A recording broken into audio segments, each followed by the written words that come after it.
जी, hydrogen के reaction के हवाले से बात हो रही है। आज जो हमारे पास टॉपिक है वो है जी हाइड्रोजनेशन रिएक्शन। इस हवाले से बात करेंगे। इसमें सबसे पहले हम इस चीज को डिफाइन कर लेते हैं कि हाइड्रोजनेशन किसे कहते हैं या हाइड्रोजनेशन रिएक्शन क्या होते हैं हमारे पास। ठीक है जी, यहाँ पे हम एक क्या करेंगे जी, एक फॉर्मूला लिखेंगे और इस फॉर्मूले से इसको क्या करेंगे, रिप्रेजेंट करेंगे। ठीक है जी, आपके पास कोई भी मॉलिक्यूलर कंपाउंड है, ठीक है जी, यहाँ पे CULAR, ठीक है जी, कोई भी मॉलिक्यूलर कंपाउंड है, उस कंपाउंड को आप क्या काम करते हो जी, उसका रिएक्शन करवा देते हो, यानी हाइड्रोजन के साथ उसका रिएक्शन करवा देते हो। यहाँ पे मैं लिखूंगा हाइड्रोजन। ठीक है जी, कोई भी मॉलिक्यूलर कंपाउंड लेके हाइड्रोजन के साथ उसका रिएक्शन करवा देता हूं, उसके नतीजे में हाइड्रोजन क्या काम करेगा जी, एडिशन प्रोडक्ट देगा। ठीक है जी, मतलब क्या काम करेगा कि इस मॉलिक्यूलर कंपाउंड के अंदर हाइड्रोजन क्या हो जाएगा, ऐड हो जाएगा। इस प्रोसेस को हम क्या कहते हैं, यानी जो चीज हमारे पास जो प्रोडक्ट बनेगा, एडिशन, इसको हम कहेंगे प्रोडक्ट देगा। और इस सारे प्रोसेस को हम क्या कहते हैं, यानी जिस प्रोसेस के जरिए से हाइड्रोजन जो है मॉलिक्यूलर कंपाउंड के अंदर ऐड होता है, इसको कहते हैं हाइड्रोजनेशन रिएक्शन। लेकिन इसके लिए शर्त क्या है कि इसके लिए आपको यानी कैटलिस्ट यूज करना पड़ता है। और कैटलिस्ट आपके पास कौन कौन से मौजूद हैं, ठीक है जी, पीटी आपके पास मौजूद है, या यानी इसको हम क्या कहते हैं जी, प्लाटिनम कहते हैं, पीडी आपके पास मौजूद है। इसके अलावा हमारे पास कौन सी है जी, निकल मौजूद है। ठीक है जी, निकल के अलावा जो है आपके पास और कौन सी चीज मौजूद है जी, यहाँ पे हम क्रोमियम ऑक्साइड, ठीक है जी, CR2O3, ये भी आपके पास क्या है जी, कैटलिस्ट के तौर पे यूज होता है। तो यानी ये कैटलिस्ट की मौजूदगी में आप क्या काम करते हो, कोई भी मॉलिक्यूलर कंपाउंड चूज करते हो और उसका हाइड्रोजन के साथ रिएक्शन कराते हो। इस रिएक्शन के नतीजे में अगर हाइड्रोजन इस कंपाउंड के अंदर ऐड हो जाए, इस प्रोसेस को क्या कहते हैं जी, हाइड्रोजनेशन रिएक्शन कहते हैं। सबसे पहले हम क्या काम करते हैं जी, हमारे पास कोई मॉलिक्यूलर कंपाउंड हम चूज करते हैं। लेट्स सपोज जी हमारे पास क्या है जी, कार्बन है। ठीक है जी, और इसके साथ चूंकि ये एटॉमिक फॉर्म के अंदर है, लिहाजा ओ अगर इसके साथ ऐड कर दे तो ये कार्बन मोनोऑक्साइड एक हमारे पास क्या हो जाएगा, कंपाउंड हो जाएगा। ठीक है जी, और ये किस फॉर्म के अंदर होगा जी, गैस स्टेट के अंदर मौजूद होगा। इसका जब हम रिएक्शन करवाते हैं किसके साथ जी, हाइड्रोजन गैस के साथ रिएक्शन करवाते हैं, तो इस रिएक्शन के नतीजे में यानी हमने कंडीशन क्या लगानी है सबसे पहले, ठीक है जी, यहाँ पे हम कंडीशन लगा लेते हैं। ये कंडीशन हमने दी थी कि कोई भी आप कैटलिस्ट क्या करेंगे, यूज करेंगे। ठीक है जी, CR2O3 हम कैटलिस्ट यहाँ पे यूज करते हैं, यानी क्रोमियम ऑक्साइड। ठीक है जी, और इसके साथ हम जो रिएक्शन के लिए हमें टेम्परेचर देना होगा वो 400 सेल्सियस टेम्परेचर आपको देना होगा। इसके अलावा जो प्रेशर आपने मेंटेन रखना होगा वो हाई प्रेशर होगा, यानी जो आपका नॉर्मल जो प्रेशर होता है एटमोस्फेरिक प्रेशर, उससे क्या करना होगा जी, ज्यादा प्रेशर आपको करना पड़ेगा। ठीक है जी, तो हाई प्रेशर देंगे आप और इतना यानी टेम्परेचर आप देंगे, तो उसके नतीजे में हमारे पास क्या बनता है, इस रिएक्शन को हम यहाँ पे लिख देते हैं। ये हमारे पास प्रोडक्ट बनता है CH3। ठीक है जी, बल्कि इसको दूसरी फॉर्म में हम लिखेंगे ताकि आपके लिए समझना जो है वो आसान हो जाए। CH3 हम इस साइड पे लिख देते हैं।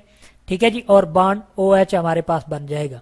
अब ये जो चीज हमारे पास बनी है, CH3 को हम क्या कहते हैं, यानी CH4 जो हमारे पास होती है ये मीथेन होती है। ठीक है जी, अब 4 में से यानी एक हाइड्रोजन निकल गया, तो जो चीज हाइड्रोजन निकल जाए तो उसको हम क्या कहते हैं, मिथाइल, यानी मीथेन था हमारे पास तो वो क्या किसके अंदर कन्वर्ट हो जाएगा, मिथाइल के अंदर कन्वर्ट हो जाएगा। ठीक है जी, तो ये हमने लिख दिया कि ये मिथाइल के अंदर। और OH ग्रुप की अगर हमने बात करनी है तो हमने कहा था कि जो OH ग्रुप हमारे पास मौजूद होता है, ठीक है जी, वो कौन सा ग्रुप होता है जी, एल्कोहलिक ग्रुप होता है। तो यहाँ पे हम क्या लिख लेंगे, इसका नाम लिख लेंगे, ये हमारे पास क्या बन गया, मिथाइल। ठीक है जी, एल्कोहल बन गया। ठीक है जी, अब सवाल ये पैदा होता है कि ये सारा प्रोसेस कैसे हुआ, यानी दूसरे अल्फाज में हम ये कह सकते हैं कि जब हमने मॉलिक्यूलर कंपाउंड के अंदर क्या काम किया जी, हाइड्रोजन को उसका रिएक्शन कराया किसकी मौजूदगी में, कैटलिस्ट की मौजूदगी में, तो इसने हाइड्रोजन को अपने अंदर क्या कर लिया जी, ऐड कर दिया और हमारे पास मिथाइल एल्कोहल प्रोडक्ट दिया। अब यहाँ पे अगर आप देखें हमारे पास ये जो पोजीशन बन रही है, यानी हाइड्रोजन की तादाद यहाँ पे हमारे पास कितनी बन रही है, 3, ठीक है जी। और यहाँ पे हमारे पास हाइड्रोजन यानी ये जो law of conservation of mass है उसको फॉलो नहीं कर रहा, लिहाजा यानी टोटल हाइड्रोजन इस साइड पे कितने हैं, 1 यहाँ पे है और 3 इधर है, तो 4 हाइड्रोजन हमारे पास मौजूद हैं। लिहाजा 4 कंप्लीट करने के लिए हम 2 का प्रीफिक्स यहाँ पे लगाएंगे, 2 2 4, 4 हाइड्रोजन यहाँ पे हो गए, एक O यहाँ पे मौजूद है, एक O यहाँ पे मौजूद है और एक कार्बन यहाँ पे मौजूद है, कार्बन भी यहाँ पे मौजूद है। अब ये जो मिथाइल अल्कोहल हमें हासिल हो रहा है ये किस फॉर्म में है, लिक्विड फॉर्म में हमें हासिल हो रहा है, ठीक है जी। तो यूं जो है इससे क्या हुआ जी, एडिशन रिएक्शन हुआ। ये जो प्रोडक्ट हमारे पास मिथाइल अल्कोहल की फॉर्म में हमारे पास जो प्रोडक्ट बना ये बेसिकली क्या है जी, एडिशन प्रोडक्ट है। मीन के इस यानी मॉलिक्यूलर कंपाउंड के अंदर हाइड्रोजन क्या हो गया जी, ऐड हो गया। इसी तरह से एक और केस स्टडी करते हैं ताकि हमारे लिए इजी हो जाए बात को समझना, ठीक है जी। इसमें हम क्या काम करते हैं जी, हमारे पास ये मैं एक कंपाउंड लिखता हूं, मॉलिक्यूलर कंपाउंड है मेरे पास CH2 बॉन्ड CH2, ठीक है जी। अगर ये मॉलिक्यूलर कंपाउंड इसका नाम आप देना चाहे तो कैसे देंगे, एक कार्बन हो तो मिथ कहते हैं, 2 कार्बन हो तो इथ कहते हैं, ठीक है जी। लिहाजा हम इसको इथ लिख देते हैं और चूंकि इसके दरमियान कार्बन कार्बन के दरमियान डबल बॉन्ड है लिहाजा ENE लगा देंगे, ये हमारे पास इथीन है। इथीन क्या है जी, एक मॉलिक्यूलर कंपाउंड है। इसके अंदर हमने क्या काम करना है जी, हाइड्रोजन को ऐड करना है, यानी हाइड्रोजन के साथ इसका रिएक्शन करवाना है।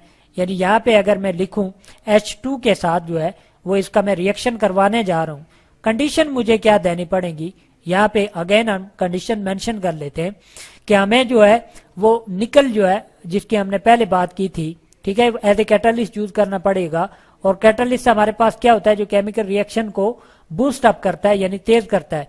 इसी के साथ ही 300 सेल्सियस डिग्री जो है, डिग्री यानी टेम्परेचर को मेजर करने का यूनिट है, ये भी देना पड़ेगा। तो इसके नतीजे में हमारे पास क्या बन जाएगा जी, ये जो प्रोडक्ट हमारे पास बन जाएगा वो यूं बनेगा CH3, ठीक है जी, और CH3। आपको याद होना चाहिए कि ये रिएक्शन हमने पहले भी आपको दिखाया था कि 2 हाइड्रोजन यानी ये जो डबल बॉन्ड होगा, यहाँ पे इसको अगर मैं शो करूं तो इस बॉन्ड को ये क्या काम करेगा, यहां से ये इस बॉन्ड को दूसरे अल्फाज में खत्म करेगा और एक एक हाइड्रोजन आके एक हाइड्रोजन इस कार्बन पे अटैच होगा, एक हाइड्रोजन इस कार्बन के ऊपर अटैच होगा। तो यूं डबल बॉन्ड खत्म होकर के यहाँ पे हाइड्रोजन अटैच हो गया। अब यानी ये जो चीज हमारे पास बन गई, एक कार्बन को मिथ, 2 कार्बन को इथ और कार्बन कार्बन के दरमियान सिंगल बॉन्ड है तो इथेन बन गया हमारे पास। तो यूं ये भी क्या हुआ जी, हाइड्रोजन इस मॉलिक्यूलर कंपाउंड के अंदर क्या हो गया जी, ऐड हो गया। तो इसने भी क्या दिया जी, हमारे पास एडिशन प्रोडक्ट दिया।